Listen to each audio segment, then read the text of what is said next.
Allez, bienvenue à tous sur la chaîne de Charcode, aujourd'hui c'est Reno, et on se retrouve pour le 6ème épisode de notre série Apprendre le Java. Aujourd'hui, nous allons voir les boucles.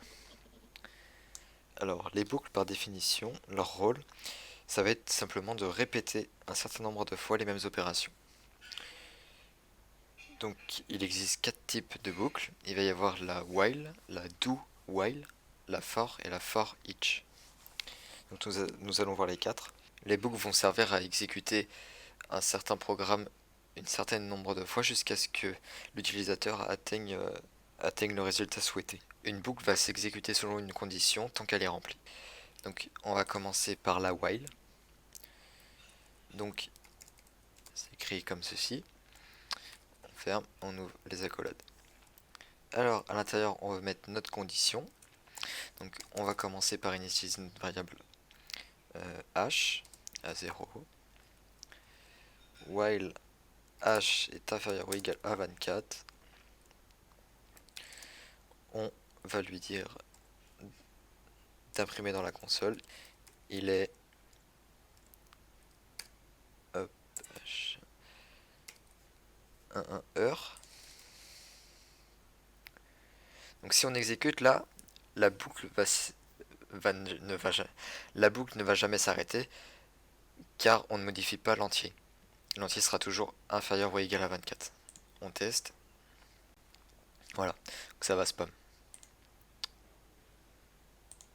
Et aussi une particularité des boucles, si on la met dans un programme et qu'on n'arrête jamais, elle va continuer à s'exécuter en boucle. Donc ça va provoquer un ralentissement. Donc là cette fois-ci, on va incrémenter h de 1 en 1, donc h++, on exécute, hop, donc ça va jusqu'à 24. Par exemple, si on veut stopper la boucle à une certaine heure, on va faire une condition.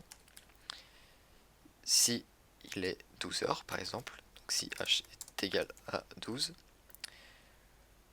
on va simplement casser la boucle, break. On teste, hop, elle s'arrête à 11 heures. Parce que, étant donné qu'on met la condition à la fin et qu'on casse la boucle ne va pas se réexécuter. Donc h ne va pas prendre une valeur supplémentaire. Donc c'est à peu près tout pour ce type de boucle. On va maintenant penser au deuxième type. La boucle do while. Hop, donc do faire while tant que. Donc on fait, par exemple, on va mettre un booléen. Subscribe en faux. Tant qu'on n'est pas abonné, on va faire une impression console. Abonne-toi. On essaye. Hop. Donc là, ça va la mettre en boucle. Parce que le booléen reste toujours en faux. Par exemple, si on le met en vrai, on exécute, elle va s'activer une fois. Pourquoi? La particularité de la do while, c'est qu'elle va, même si la condition n'est pas relevée, elle va au moins s'exécuter une fois. Et il ne se répétera pas si la condition n'est pas vérifiée. Donc dans certains cas, la do while ne peut pas être utilisée. On va désormais passer à la boucle for each pour chaque. Donc je vais créer un tableau de chaîne de caractères. Team égale moi et spiller. Hop, comme ceci. Collade. Hop. Et là maintenant on va lui dire, pour chaque élément de ce tableau, donc ça va être une chaîne de caractères à la fois, S, 2 points. On lui dit la cible, donc quel tableau on va utiliser, on va lui dire le tableau shared team. Hop. Donc pour chaque élément, tu vas nous mettre dans la console l'équipe de shared code est composée de plus S. On exécute et voilà. Composé de RenoBN et de Spiller. Maintenant, il va exister le dernier type, donc la boucle for. Pour ceci, il n'y a pas besoin de créer l'entier à l'avance. On va directement le créer ici. Hop. Voilà, ça se présente sous cette forme. Donc, premier statement 1, 2, 3. Donc le premier, ça va être la variable. Donc on va dire que c'est un entier i égale 0. Donc si ça n'empêche pas de l'initialiser avant si on veut. Donc là on va dire qu'elle est à 0. On peut très bien faire par exemple int i égale 0. Et puis ici on va lui dire i égale 0. Voilà. Ouais. Comme ceci. Voilà. Donc ici, donc moi je vais remettre comme avant. Hop.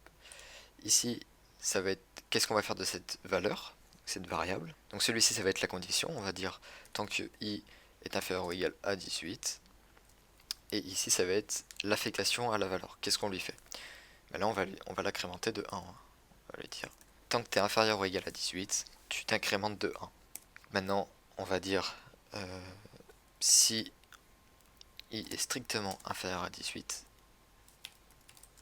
on met dans la console tu as 1 en, tu es encore mineur. On teste, hop, ça s'arrête bien à 17. Maintenant on va faire pareil, mais là on va dire si i est égal à 18, alors tu as 18 ans, tu es donc majeur. On exécute. Voilà.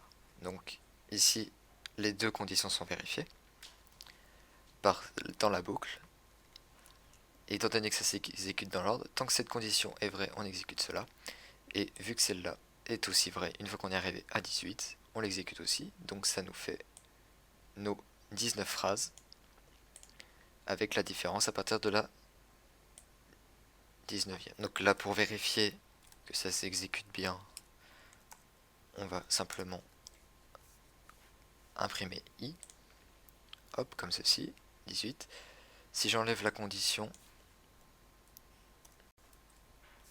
ça va quand même aller jusqu'à 18. Voilà. Maintenant, comme tout à l'heure, si on veut stopper la boucle, on va mettre une condition avant le print pour bien montrer. On va dire si il a 16 ans, donc si i est égal à 16, alors on dit on casse la boucle. Comme ceci, on exécute, hop, et ça s'arrête à 15 pour l'impression. Parce que quand on casse une boucle, tout ce qui va être écrit après ne va pas s'exécuter. Ça va s'arrêter net à l'endroit où on casse. Par contre, cette condition est encore vraie jusqu'à 16. Donc ça n'empêche pas de s'exécuter. Voilà. C'est fini pour cette boucle. Je peux montrer une autre particularité. Par exemple, si on ne met rien, ça va simplement faire une boucle infinie. Là par exemple, on va lui dire imprime dans la console hashtag spam. Et là, il va afficher spam à l'infini. Donc on va stopper cette boucle. Hop. Voilà. Et bien c'est tout pour cet épisode.